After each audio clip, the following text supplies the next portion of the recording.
Sir Undavalli, Penumaka ఈ land acquisition సంబంధించినటువంటి గ్రామాల్లో మీరు పర్యటించే అవకాశం ఏమైనా ఉంటుందా? సార్ నేను ఇక్కడ ఈ ఉండవల్లి, పెనుమాక ల్యాండ్ ఇష్యూస్ జరుగుతుంది సార్, ల్యాండ్ ఎక్విజిషన్ రైతులకు సంబంధించి మీరేమైనా పర్యటించే అవకాశం ఉందా? లాస్ట్ టైం చంద్రబాబు పరిపాలన ఉన్నప్పుడు కూడా మీరు పర్యటించారు ఆ గ్రామాల్లో రైతులకు మద్దతుగా. మళ్ళీ మీరు పర్యటించే అవకాశం ఏమైనా ఉంటుందా? అంటే నేను పర్యటించడం పెద్ద పెద్ద పని ఏం కాదు. అక్కడ సమస్య ఎక్కడ వస్తుందని అంటే నేను పర్యటించడం వల్ల దాన్ని పొలిటిసైజ్ చేస్తారు. ఈసారి పర్యటనలో రిటైర్డ్ హైకోర్టు జడ్జిలను, రిటైర్డ్ జడ్జిలను, లాయర్లను, ఎన్హెచ్ఆర్సీ కంప్లైంట్ ఇవ్వడము ఇవన్నీ చేసిన తర్వాత వాళ్ళని పెడతాం. వాళ్ళ ఫస్ట్ పర్యటించేట్టుగా చేద్దాం.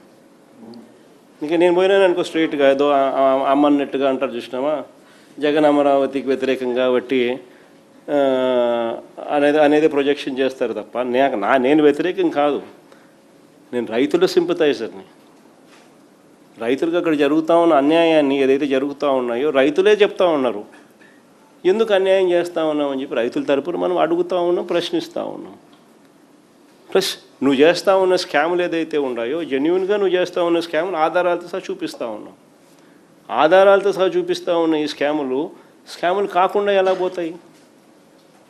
స్కాములు చేయకుండా రాజధానిని బిల్డ్ చేయగలిగే అవకాశము ఏమిటి? మావిగన్ను. ఏ స్కాములు లేకుండా రాజధాని అనేది, బ్రహ్మాండమైన రాజధాని అనేది ఏర్పాటు ఎలా అవుతుంది? మావిగన్ను. మచిలీపట్నంలో పోర్టు, విజయవాడలో ఇంటర్నేషనల్ ఎయిర్పోర్టు, గుంటూరులో ఆల్రెడీ డిఫరెంట్ టీచింగ్ ఇన్స్టిట్యూట్స్, మచిలీపట్నంలో రైల్వే స్టేషన్, విజయవాడలో రైల్వే స్టేషన్, గుంటూరులో బ్రహ్మాండమైన రైల్వే స్టేషన్, మూడిటికి కనెక్టింగ్ బ్రహ్మాండమైన నేషనల్ హైవేస్. అన్నీ బ్రహ్మాండంగానే ఆల్రెడీ ఉన్నాయి. నువ్వు చేయాల్సిందల్లా ఏమిలే, ఆ బిల్డింగ్ను ఆడ కట్టుకోకుండా ఇక్కడ కడితే చాలు. అంతకని చేయాల్సిన ఏం పనుల. ఏ స్కాములు లేకుండా బ్రహ్మాండమైన క్యాపిటల్ మావిగన్ వస్తుంది.